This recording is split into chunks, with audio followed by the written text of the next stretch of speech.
always love hooking up with our national college football correspondent, Bill Bender from the Sporting News on Coast to Coast. He's a regular here. Good to see you, Billy.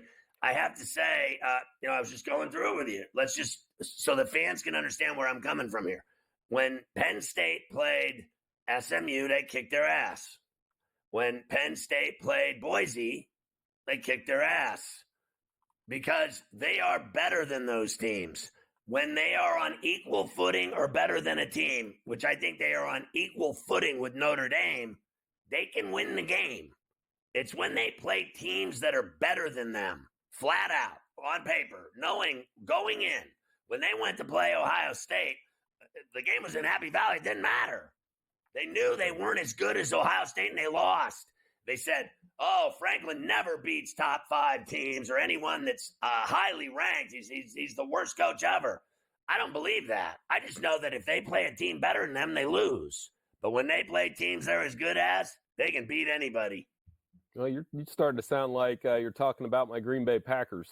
Is that who we're talking about? Or is it Penn? That's this year anyway. As far as Penn State, you're exactly right. I mean, you look at this team, and over the last 3 seasons, they've lost exactly 1 game as an underdog, or 1 game as a favorite, I'm sorry, 1 to Ole Miss in a Peach Bowl, and they've won 1 game as an underdog, and they're 1-5, or they've covered 1 game as an underdog, 0-6 against the spread.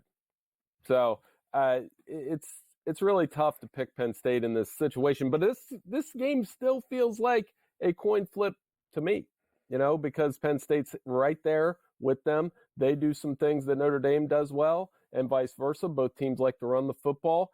Drew Aller has to be lights out in this game, can't turn the football over, and if those things happen, then the Nittany Lions are going to have a chance to win here and get a chance for James Franklin to play in a national championship game. So I heard someone today say that this kid, Riley Leonard, has to be able to throw the ball. Well, I haven't seen that yet. I haven't seen him throw the ball. Like, to who? Like, he didn't throw anything. He ran for more yards than he threw for in the game against Georgia. I thought he played a great game, smart game, and I thought he ran the ball well and effectively, and he came up big running. But I've never seen that guy throw the ball effectively. And I got to be honest, I've seen Aller throw picks. I've seen him throw plenty of picks. Right.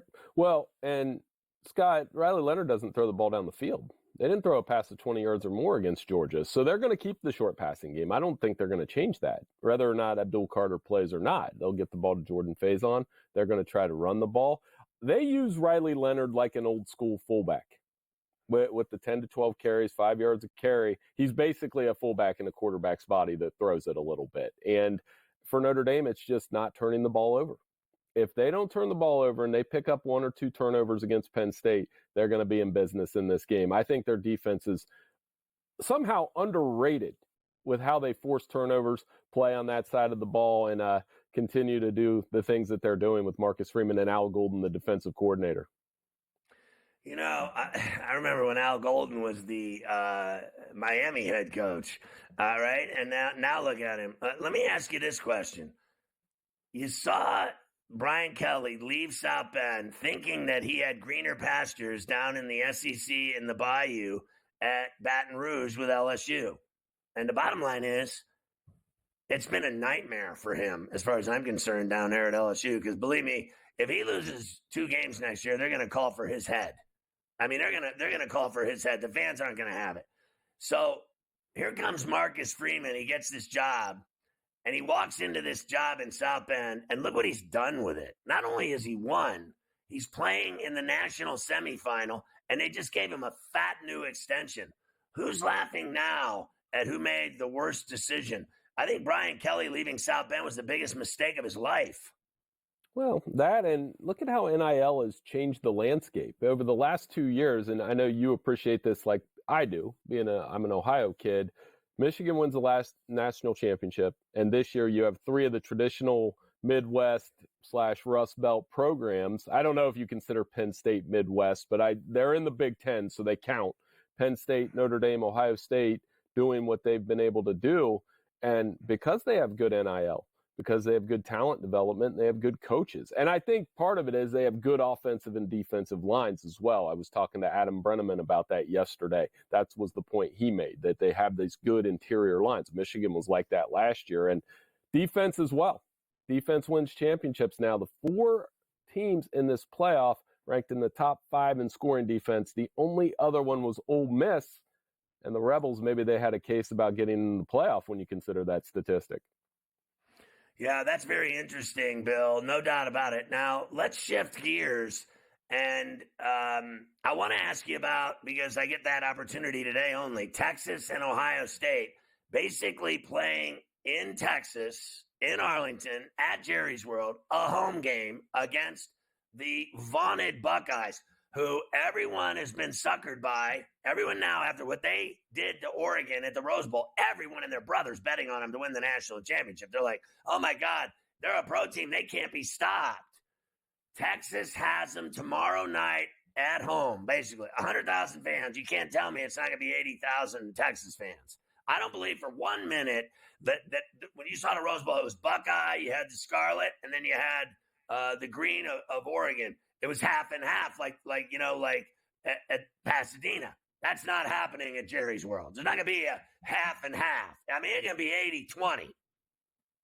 I think 25, well, depending on the travel, too. I mean, there's snow on the ground here in Ohio, and there's going to be some travel issues. I do think it will be a Texas partisan crowd, but Ohio State fans will show up. And, you know who else is going to show up? A lot of 5-star players. When you have 32 players between these teams, 32 5-star guys, 20 on Ohio State, 12 on Texas. That's why I don't think it's going to be an easy cakewalk for Ohio State, provided Texas survives the first quarter, because Texas has dudes at every play level as well. And they have receivers, and they have guys on defense. I think this is going to be a fantastic football game that comes down to the fourth quarter, and whichever team, it could be a who has the ball last type game, would not be surprised. Who in the hell on Texas can stop Ibuka and this kid Smith? Well, I mean, they're going to try with Jahdae Barron and Andrew Makuba, a couple corners with 5 interceptions each. But Jeremiah Smith is out of this world right now. You know, the way he high points the ball, these comparisons to Terrell Owens, Julio Jones. You know who I actually compare him to? The last freshman I watched where I truly said this dude could play in the NFL right away. It wasn't Myles Garrett. It wasn't Jadeveon Clowney. It was Adrian Peterson. Adrian Peterson's the last freshman I watched where I was like, yeah, I'm good. He can go play for the Cowboys now or whoever it is. And that's how I feel about Jeremiah Smith. I'm like, yeah, I'm good. He can play. But it's a little trickier with receivers, as you know. We haven't had a receiver get drafted number 1 since 1996. That kid is he could start this weekend for any team in the wild card and score 2 touchdowns. And speaking of such, your Packers, while we're at it, how do you think they're going to do against the Eagles at the Link?